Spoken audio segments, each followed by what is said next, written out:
Friends, welcome to my channel. तो आज हम लोग देखने वाले हैं ये आप लोग का जुलाई 2024 का ये पेपर है। आज हम लोग देखेंगे पेपर फर्स्ट। ये आप लोग के पेपर का कोड है, यानी यहाँ पे आप देख सकते हैं कोड ए है और ये आप लोग का पेपर फर्स्ट है। इसमें हम लोग सीडीपी वाले पोर्शन को देखने वाले हैं। जो आप लोग का 2024 दिसंबर में एक पेपर हुआ था, उसका जो सीडीपी वाला पार्ट है कंप्लीट हो चुका है। तो वो वीडियो नहीं देखे हैं तो आप लोग जरूर देखिए।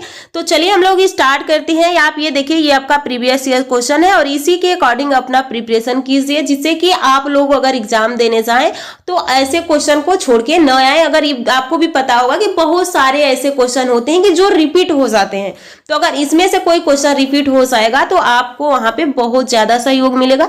तो इसलिए आप लोग प्रीवियस ईयर क्वेश्चन मत छोड़िए, जितना हो सके उतना प्रीवियस ईयर क्वेश्चन जरूर कीजिए। अगर ये पेपर आप लोग खुद से सॉल्व करना चाहते हैं तो आप लोग जाएंगे ctet.nic की वेबसाइट पे, तो वहां से भी आप इसको डाउनलोड कर सकते हैं। वहीं पे आपको आंसर की भी मिल जाएगा, ये पेपर भी मिल जाएगा।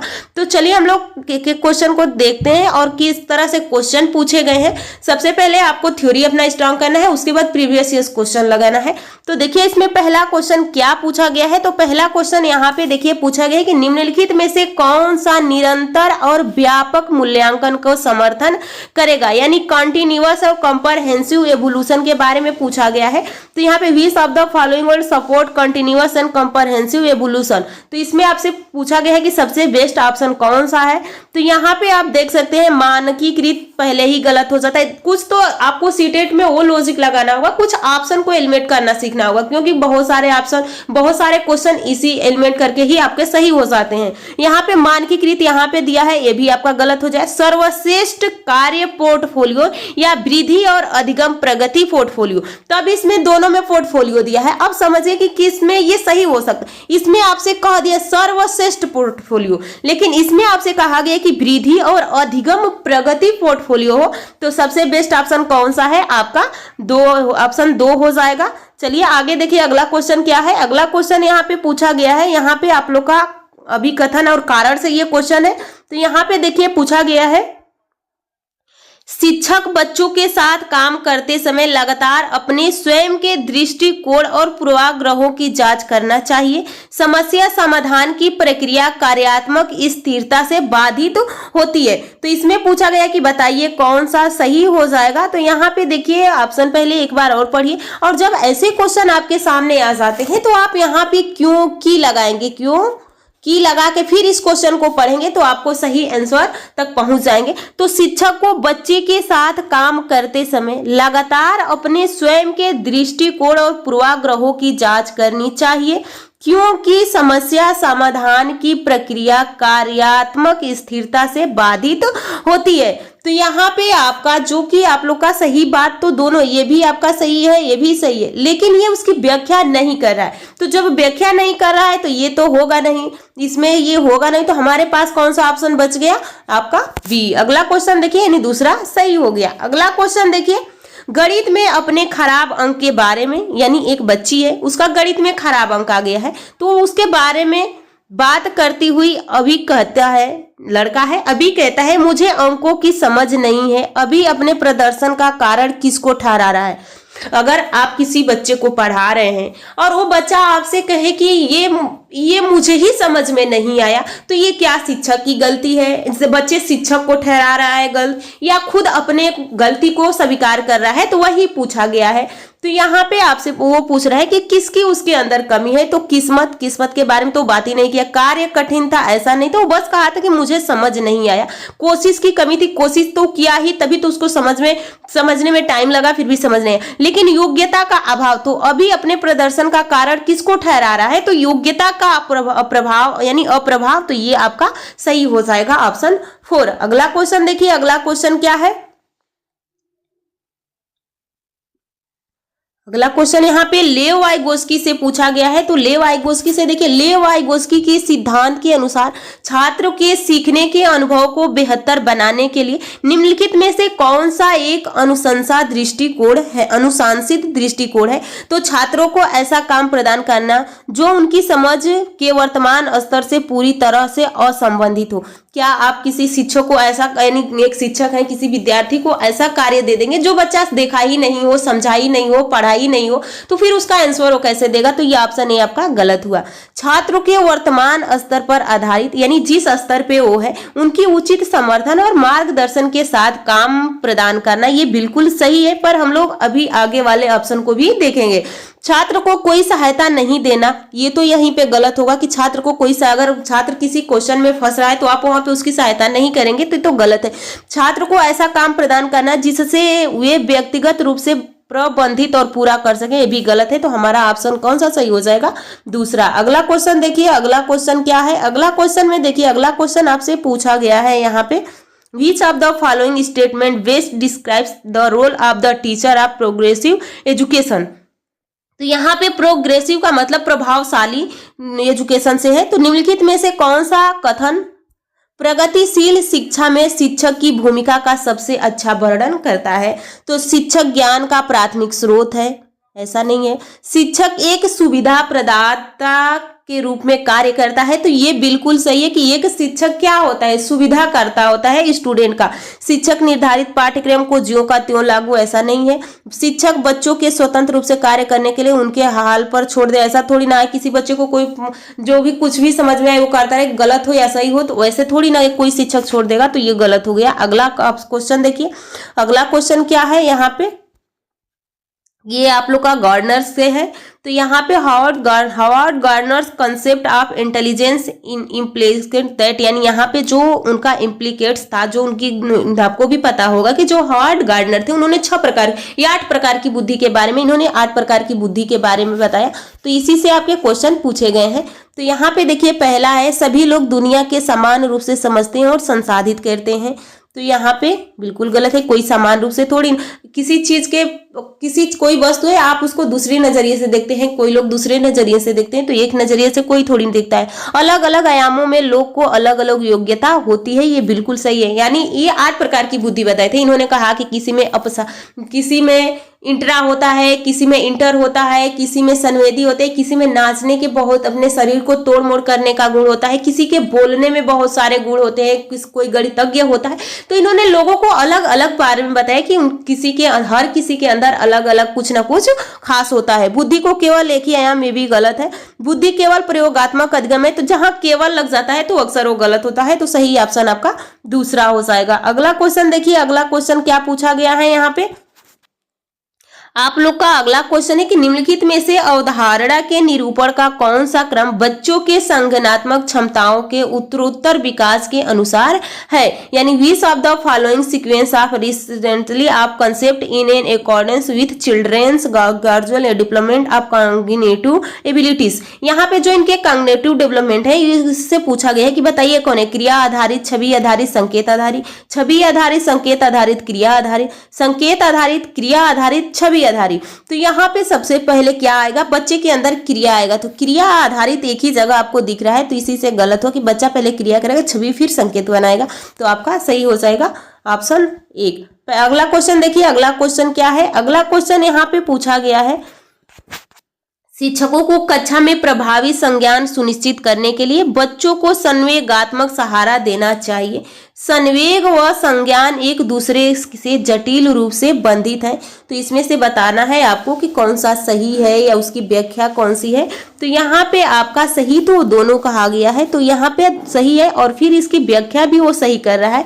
तो सही ऑप्शन आपका 1 हो जाएगा। अगला क्वेश्चन देखिए, अगला क्वेश्चन क्या है, विकास के संदर्भ में निम्नलिखित में से कौन सा कथन सही है। यानी डेवलपमेंट के बारे में कौन सा सही है। तो विकास एक असतत प्रक्रिया है, विकास चक्रीय तरीके से होती है और रैखिक नहीं होती है, विकास विशिष्ट से सामान्य की ओर बढ़ता है और विकास के विभिन्न पहलू एक दूसरे से स्वतंत्र होते हैं। तो यहाँ पे आपका सही हो जाएगा, विकास चक्रीय तरह से होती है, यानी इस तरह से विकास होता है। तो ये आपका सही हो जाएगा ऑप्शन 2। अगला क्वेश्चन देखिए, अगला क्वेश्चन क्या पूछा गया है। यहाँ पे आप लोग का पूछा गया है, अकॉर्डिंग टू लेव Vygotsky children regulate their own behaviour thought the, यानी इनके बिहेवियर, जो लेव वाइगोस्की के अनुसार बच्चे अपने स्वयं के व्यवहार को किस प्रकार नियंत्रित करते हैं। तो अनुकूलन प्रक्रिया द्वारा, आत्मवाक के प्रयोग द्वारा, संतुलीकरण की प्रक्रिया द्वारा या खुद को पुनर्बलन का उपयोग करके। तो इन्होंने कैसे कहा था, इन्होंने जो बच्चों का इनर स्पीच होता है उसको इन्होंने बहुत महत्व दिया था, तो ये सही है। जैसे कि बच्चे कोई कार्य करते हैं तो खुद से बातें करते हैं। अगला देखिए, अगला क्वेश्चन क्या है। कक्षा 5वीं के बच्चों को तैरने और डूबने की अवधारणा को पढ़ाने के लिए संरचनावाद में दृढ़ विश्वास रखने वाले शिक्षकों द्वारा कौन सा शैक्षणिक दृष्टिकोण अपनाया जाएगा। तो यहाँ पे आपके सामने व्याख्यान विधि है, उसके बाद यानी वीडियो दिखाना, फिर पावर पॉइंट प्रस्तुतिकरण दिखाना है, निर्देशित खोज। तो सही ऑप्शन आपका 4 हो जाएगा। अगला क्वेश्चन देखिए, अगला क्वेश्चन क्या है। निम्नलिखित में से कौन सा सार्थक सीखने के लिए एक प्रभावी स्मृति तकनीकी नहीं है। तो रटने व दोहराना, जहां पे आपको रटना दोहराना दिख जाए वो देखते ही उसको गलत करना, और यही आंसर आपका सही हो जाएगा। स्मृति सहायक विधियां, विस्तृत दोहराव, संकल्पना, चित्रण। तो अगला क्वेश्चन देखिए, अगला क्वेश्चन क्या है। निम्नलिखित में से कौन एक अच्छे तरह से तैयार किए गए आलोचनात्मक सोच वाले प्रश्न की विशेषता नहीं है, यानी एक अच्छे सोच आलोचनात्मक नहीं है। तो यह खुला प्रश्न है और कई उत्तर को प्रस्तुत करने की अनुमति देता है। उसके बाद अगला है यहाँ पे, यह मुख्य रूप से तथ्यात्मक जानकारी पर आधारित हो, यही आपका आंसर हो जाएगा, यानी दूसरा। इसमें सूचना के विश्लेषण और मूल्यांकन की आवश्यकता होती है। यह उच्च स्तरीय सोच और समस्या समाधान कौशल को बढ़ावा देता है। अगला क्वेश्चन देखिए, अगला क्वेश्चन क्या है। विविध सांस्कृतिक पृष्ठभूमि से छात्रों की जरूरतों को पूरा करने के लिए कक्षा शिक्षण का सांस्कृतिक रूप से उत्तरदायी होना चाहिए। कक्षा में समता केवल मानकीकृत पाठ्यचर्या व आकलन के द्वारा सुनिश्चित की जाती है। तो पूछा गया कि इसमें से बताइए कौन सा सही हो जाएगा। तो यहाँ पे आपका सही हो जाएगा। आप लोग का ये तो सही कह रहा है, लेकिन ये आप लोग का गलत है। तो आप देखिए किसमें ए सही है और आर गलत है। अगला क्वेश्चन देखिए, अगला क्वेश्चन क्या है। जागृति का यानी जागृति को पता चल गया है कि उसका कुत्ता रस्टी एक गोल्डन रिट्रीवर है, जहां वह एक और कुत्ते को देखती है जो रस्टी जैसा दिखता लेकिन एक अलग नस्ल का है, तो वह उसी भी कुत्ते ही समझती है। तो जीन पियाजे के संगठनात्मक विकास के सिद्धांत के अनुसार यह किस अवधारणा को प्रदर्शित कर रही है। तो अहम केंद्रित है, संरक्षण है, वस्तु अस्तित्व है या समासन यानी समायोजन है। तो यहाँ पे आपका सही कौन सा हो जाएगा, ये सिमुलेशन करिए यानी समायोजन करिए, तो ये सही हो जाएगा आपका 4। अगला क्वेश्चन देखिए, अगला क्वेश्चन क्या है।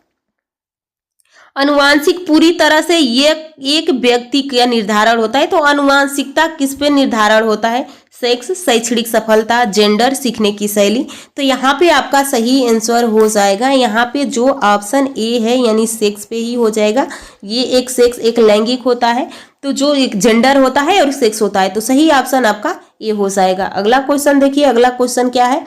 अगला क्वेश्चन आपसे पूछा गया कि शिक्षकों को कक्षा में प्रश्न पूछने पर ध्यान देना चाहिए और निर्देश देने के बजाय उन्हें प्रश्न पूछने के लिए प्रोत्साहित करनी चाहिए। बिल्कुल सही है, क्योंकि बाल केंद्रित शिक्षा शास्त्र का अर्थ है कि कक्षा में बच्चों की आवाज को महत्व देना और उनकी प्रगतिशीलता को सुनिश्चित करना। तो यहाँ पे आपका ये भी सही कर रहा है, तो यहाँ पे आपका कौन सही हो जाएगा। तो ये दोनों सही है और उसकी व्याख्या भी सही कर रहा है। अगला क्वेश्चन देखिए, दोहराव व बारंबार किए जाने वाले व्यवहार किसके विशिष्ट पहचान है। तो कोई बालक है किसी चीज को बार बार दोहरा रहा है, उसको रिपीट कर रहा है, तो उस किसका लक्षण है। तो यहाँ पे आपका स्वलीन क्रम विकार, अधिगम्यात्मक विकलांगता का, ध्यान न्यूनतम अतिक्रियाशीलता विकार की, और जो यहाँ पे है मस्तिष्क पक्षघात की। तो सही आंसर आपका कौन सा हो जाएगा, यहाँ पे आपका यहाँ पे सही आंसर हो जाएगा ऑप्शन ए। अगला क्वेश्चन देखिए, अगला क्वेश्चन यहाँ पे पूछा गया है आपसे कि शिक्षार्थी अधिगम प्रक्रिया में व्यस्त और सक्रिय रूप से शामिल महसूस करता है जब गतिविधियां उनके संदर्भ से संबंधित हो, अधिगम पर बल दोहराव और रटन हो। तो इसमें जैसे ही आप रटाए लगेंगे तो बच्चे का रुचि होगी हट जाएगी। शिक्षार्थी एक सामाजिक भावनात्मक आवश्यकताओं की अपेक्षा की जाती है, उनके पूर्व ज्ञान को पृथक किया जाता है और नकारा जाता है। तो यहाँ पे आपका सही कौन हो जाएगा, ये हो जाएगा जहाँ पे आप बच्चों से गतिविधियां कराएंगे, बच्चों को संलग्न रखेंगे, वहां पे बच्चों की रुचि जागृत रहेगी और वो उस कार्य को करेंगे। अगला क्वेश्चन देखिए, अगला क्वेश्चन क्या है। अगला क्वेश्चन है यहाँ पे children with learning difficulties typically क्या है। तो यहाँ पे आमतौर पर सीखने की अक्षमता कठिनाइयों वाले बच्चों में यहाँ पे नजर कमजोर होने के कारण पढ़ने में परेशानी होती है, अपनी भावनाओं को नियंत्रित करने में समस्या होती है, एक जैसे दिखने वाले अक्षरों को वर्ड को लेकर भ्रम होते हैं और मानक बुद्धि परीक्षण के माध्यम से निदानात्मक बहुत कम बुद्धि लुब्धि होती है। तो यहाँ पे आपका सही हो जाएगा, यहाँ पे आपका तीसरा सही हो जाता है। अगला क्वेश्चन देखिए, अगला क्वेश्चन यहाँ पे आपसे पूछा गया है कि ऐसे बच्चे जिन्होंने बहुत कम उम्र में गंभीर मानव सामाजिक अभाव के अनुभव किया हो, आमतौर पर उनके विकास में देरी या बाधा उत्पन्न होती है और पुनर्वास के बावजूद विकास के कुछ क्षेत्रों में सुधार अधीनस्थ होने की संभावना है। यह अवधि जिसमें विकास पर्यावरणीय समर्थन से महत्वपूर्ण रूप से प्रभावित होता है। तो ये निगनात्मक है, मूल है, सहज है, संवेदनशील है। तो यहाँ पे आपका सही आंसर हो जाएगा ऑप्शन आपका 4 हो जाएगा, संवेदनशील अवधि हो जाएगी। अगला क्वेश्चन देखिए, विभिन्न जेंडर के व्यवहार के बारे में पूर्व कल्पित सामान्यीकरण क्या कहलाता है। तो यहाँ पे जेंडर रूढ़िवादी है, जेंडर भेदभाव है, जेंडर पहचान है और जेंडर प्रारूप है। तो यहाँ पे आपका सही हो जाएगा जेंडर रूढ़िवादिता है। अगला क्वेश्चन देखिए, एक समावेशी कक्षा में, तो समावेशी क्या होता है, विशेष बच्चे हमेशा अपने पाठ्यचर्या पर काम करते हैं, सभी बच्चे की कक्षा की गतिविधि तक पहुंचते हैं और ये कक्षा की क्रिया में शामिल होते हैं। विशेष बच्चे की जरूरतमंद और आश्रित के रूप में देखा जाता है। सभी बच्चे समान पाठचर्या का पालन करते हैं और सभी शिक्षार्थियों के लिए समान शिक्षार्थी अपनाई जाती है। तो यहाँ पे आपसे पूछा गया है कि इसमें बताइए आपका कौन सा सही हो जाएगा। तो यहाँ पे आपका सही हो जाएगा यहाँ पे दूसरा, सभी बच्चों की कक्षा की गतिविधियों तक पहुंच है और ये कक्षा की क्रिया में शामिल हो। अगला क्वेश्चन देखिए, आलोचनात्मक सोच वाले प्रश्न पूछने का प्राथमिक उद्देश्य क्या है। तो आलोचनात्मक, छात्र की प्रक्रियात्मक ज्ञान विकसित करने में सक्षम बनाना, छात्रों के ज्ञान और समझ कौशल का आकलन करने के लिए, उच्च स्तरीय सोच और समस्या समाधान कौशल को बढ़ावा देने के लिए, या छात्रों के जानकारी याद रखने के लिए प्रोत्साहित करने के लिए। तो यहाँ पे आपका सही हो जाएगा यहाँ पे उच्च स्तरीय सोच और समस्या समाधान कौशल को बढ़ावा देने के लिए। अगला क्वेश्चन देखिए, सामाजिक रचनावादियों के अनुसार अधिगम की प्रक्रिया के बारे में निम्नलिखित में से कौन सा कथन सही है। तो यहाँ पे आपसे सही पूछा गया है। तो अधिगम एक व्यक्तिवादी प्रक्रिया है जो अलगाव में होता है। अधिगम केवल कार्य या औपचारिक शैक्षिक विन्यास में होता है। अधिगम एक निष्क्रिय प्रक्रिया है जो केवल अवलोकन के माध्यम से होता है। अधिगम अर्थ निर्माण की एक सामाजिक प्रक्रिया है। तो यहाँ पे आपका सही ऑप्शन हो जाएगा आपका 4 हो जाएगा। अगला क्वेश्चन देखिए, अगला क्वेश्चन क्या है, यहाँ पे क्वेश्चन पूछा गया है कि जबकि कुछ बच्चे 12 महीने की उम्र में बड़बड़ाना व 2 शब्दों का वाक्य बोलना शुरू कर देते हैं, अन्य 20 महीने की उम्र तक ऐसा नहीं करते, क्योंकि सबके विकास का क्रम अलग अलग क्रम तो होता है लेकिन सीखने का क्रम अलग होता है। विकासात्मक प्रतिमान केवल सांकेतिक है और व्यक्तिगत बच्चों का विकास काफी भिन्न हो सकता है। तो यहाँ पे पूछा गया है कि बताइए कौन सा सही है। तो यहाँ पे आपका सही हो जाएगा, यहाँ पे ऑप्शन आपका बताना है कौन सही है। तो ये भी आप लोग का सही है, ये भी सही है, तो और व्याख्या भी सही कर रहा है। तो अगला क्वेश्चन देखिए, अगला क्वेश्चन क्या है, अगला क्वेश्चन यहाँ पे पूछा गया कि बच्चों की लंबाई और वजन में वृद्धि किसका उदाहरण है। बच्चे का लंबाई भी बढ़ रहा है और उसका वजन भी बढ़ रहा है, तो ये किसका है। तो यहाँ पे आपका सही हो जाता है मात्रात्मक परिवर्तन है, यानी लंबाई और वजन उसका बढ़ रहा है। तो यहाँ पे आपका सही हो जाएगा मात्रात्मक। अगला देखिए, हेंज की दुविधा को पेश किए जाने पर अरुणिमा तर्क देती है, कानून इन परिस्थितियों के लिए स्थापित नहीं किया गया था। इस स्थिति में दावा लेना वास्तविक में सही नहीं है, लेकिन यह उचित है। लॉरेंस कोहलबर्ग के सिद्धांत के अनुसार अरुणिमा है नैतिक विकास के कौन सी अवस्था में है, ये पूछा गया है। आपको पता होगा कि जो यहाँ पे लॉरेंस कोहलबर्ग थे, इन्होंने 3 अवस्थाएं बताई थी। उन 3 अवस्थाओं के बीच में भी 2-2 यानी 3 अवस्था थी, 6 स्टेजेस थी। तो यहाँ पे आपका हो जाएगा यहाँ पे सामाजिक सरोकार और विवेक, यानी नैतिकता का विरोधाभास, व्यक्ति अधिकार और लोकतांत्रिक, दंड का और अनुमुखीकरण, अज्ञाताकारी स्वीकार कानून, यांत्रिक उद्देश्य और विनिमय। तो यहाँ पे आपका सही आंसर हो जाएगा, यहाँ पे हो जाएगा आपका दूसरा। अगला क्वेश्चन देखिए, अगला क्वेश्चन क्या है, अगला क्वेश्चन है कि प्रभावशाली बच्चों के संदर्भ में निम्नलिखित में से कौन सा सही है। प्रभावशाली बच्चे सीखने की अक्षमता को जोखिम में मुक्त होते हैं। प्रतिभाशाली बच्चे निश्चित रूप से शैक्षणिक, सामाजिक और भावनात्मक सभी क्षेत्रों में उत्कृष्टता प्राप्त करते हैं। प्रतिभाशाली छात्र हमेशा खुश, लोकप्रिय और अच्छी तरह से समायोजित होते हैं। प्रतिभाशाली छात्र अन्य छात्रों की तुलना में अपेक्षाकृत उन्नत गति से सीखते हैं। तो यहाँ पे आपका सही हो जाएगा ऑप्शन 4। और आज का ये लास्ट क्वेश्चन है, जीन पियाजे के अनुसार निम्नलिखित में से कौन सी क्षमता पूर्व संक्रियात्मक अवस्था की विशेषता है। तो यहाँ पे आपका है वर्गीकरण, क्रमबद्ध संरक्षण, अमूर्तचिंतन, प्रतीकात्मक, खेल और जीवाद, और नकल और प्रतिवर्ती। तो सही आंसर हो जाएगा यहाँ पे आपका चौथा। तो आज की क्लास अब हम लोग यहीं पे समाप्त करते हैं। ये आप लोग के CDP के जितने क्वेश्चन थे वो कंप्लीट हो गए हैं। तो आप लोग चैनल से जुड़े रहिए। इसी तरह आपके सारे जितने प्रीवियस ईयर्स क्वेश्चन हैं यहाँ पे कंप्लीट हो जाएंगे, तो आप लोग अपनी तैयारी अच्छे से करते रहिए। ये आप लोग का मैथ का है, जो फर्स्ट पेपर वाले स्टूडेंट हैं उन लोग का मैथ का, यानी ये पूरा पेपर है। ये पेपर अगर चाहे तो आप JLB एकेडमी के नाम से टेलीग्राम है, वहां से जुड़ के इसको डाउनलोड भी कर सकते हैं। तो चलिए हम लोग नेक्स्ट क्लास में बहुत जल्द मिलेंगे। आप लोग चैनल को सब्सक्राइब कर लीजिए, कमेंट करके जरूर बताइएगा कि आपको क्लास कैसा लगा और कितने क्वेश्चन आप